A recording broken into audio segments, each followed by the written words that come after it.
இப்போ பதியம் பண்ண ரோஜா செடி கிளாஸில் இருக்குது பாருங்கள். ரோஸ் பிளான்ட்லேருந்து பதியம் பண்ணி வச்ச கிளை இது. நான் வந்து வேர் வந்துருச்சு, இந்த கிளாஸில் நட்டிருக்கேன். ஏற்கனவே வீடியோ கூட பண்ணியிருக்கேன். இருந்தாலும் அடுத்து என்ன செய்யறதுன்னு சொல்லிட்டு சொல்கிறேன். ஏற்கனவே இந்த பிளான்ட்டுக்கு வந்து கோதுமை மாவு தண்ணி அது போலலாம் நான் ஊற்றிருக்கேன். பாருங்கள், இது போல் எல்லோ கலரு புள்ளியெல்லாம் பிளாக் புள்ளியெல்லாம் வட்டு பாருங்கள். இது போலலாம் இருந்ததுன்னா நீங்கள் வந்து மஞ்சத்தூள் தண்ணி அது போல் ஊற்றணும். அதுக்கப்புறமா வேப்பிலை தண்ணி ஊற்றணும். நீங்கள் இன்றைக்கி எரு கொடுத்தீங்கன்னா மறுநாளே கூட வேப்பிலை தண்ணி மஞ்சத்தூள் தண்ணி அதெல்லாம் கொடுத்துடலாம், எதுவும் செய்யாது. அதே போல் கோதுமை மாவு தண்ணி கொடுக்குறீங்க, கோதுமை மாவு கூடவே நாட்டு சர்க்கரை கலந்து அந்த தண்ணி கூட நம்ம ரோஸ் செடிக்கு கொடுக்கலாம்னு சொல்லியிருக்கேன். பதியம் செடி கொடுத்ததுக்கப்புறமா ஒரு 5 days கழிச்சு கொடுக்கலாம். அதே சமயத்தில் நீங்கள் வாழைப்பழம் தோல் தண்ணி வந்து ஊற்றலாம், மறுநாளே கூட ஊற்றலாம்.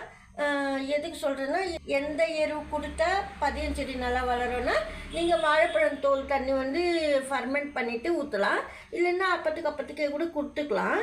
இருந்தாலும் நான் இந்த செடிக்கு வந்து ஏற்கனவே வந்து கொடுத்தது வந்து கோதுமை மாவு தண்ணி, கோதுமை மாவும் நாட்டு சர்க்கரையும் கொடுத்ததுக்கப்புறமா ஒரு 5 days கழிச்சு மோர் ஊற்றணும், வெங்காயம் தோல் தண்ணியும் ஊற்றணும், நிறைய தண்ணீர் வரும். ஏற்கனவே நம்ம பெரிய ரோஜா செடிக்கெல்லாம் நம்ம வந்து வேப்ப முன்னாக்கெல்லாம் போடலான்னு சொல்லியிருக்கேன். வேப்பிலை தண்ணி ஊற்றும் போது வேப்ப முன்னாக்கு கொடுக்கக்கூடாது, அது நான் சொல்லிக்கிறேன் முன்னாடியே. ஏன்னா ரெண்டுமே ஹீட்டு, ரெண்டுமே கொடுக்கக்கூடாது.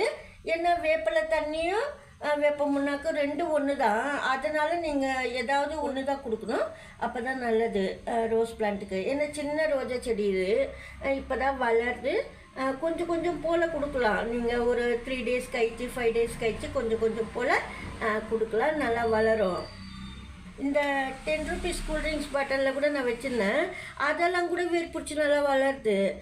ரொம்ப குட்டி கட்டிங்ஸ் தான் நான் வைக்கிறேன், நான் வேர் பிடிச்சி நல்லா வளருது. இது போல் நான் சின்ன ரோஜா செடி பதியம் பண்ணியிருக்கேன். இப்போ நான் சொன்னதெல்லாம் நீங்கள் ரோஜா செடிக்கு செஞ்சிங்கன்னா நல்லா வளரும் ரோஜா கன்று. இந்த வீடியோவில் தான் பிடிச்சிருந்தா லைக் பண்ணுங்கள். தேங்க்ஸ் ஃபார் வாட்சிங்.